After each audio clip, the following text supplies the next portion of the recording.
শাহর, যে 1000 মাস ইবাদত করার চেয়ে উত্তম একটি রাত বলেছিল আমার।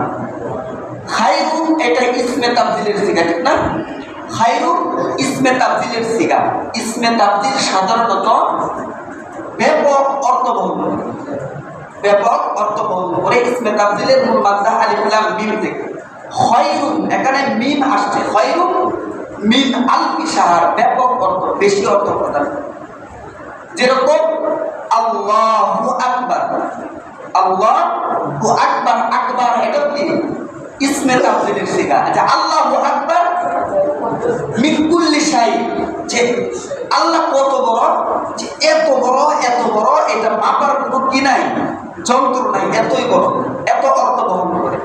তো আল্লাহ তাআলা আল্লাহর নামের সাথে যেমন ইসমে তাবদীলের সিগা ব্যবহার করছেন, যে আল্লাহ তাআলা এত বড়, এত বড়, এটা মাপ কাঠি, এটা কল্পনা করার যেমন কোনো যন্ত্র নাই, ঠিক তদ্রুপ আল্লাহ তাআলা এই রাতের সাথে খায়রুন শব্দ ব্যবহার করেছেন। মিন আলফি শাহর, এই রাতটা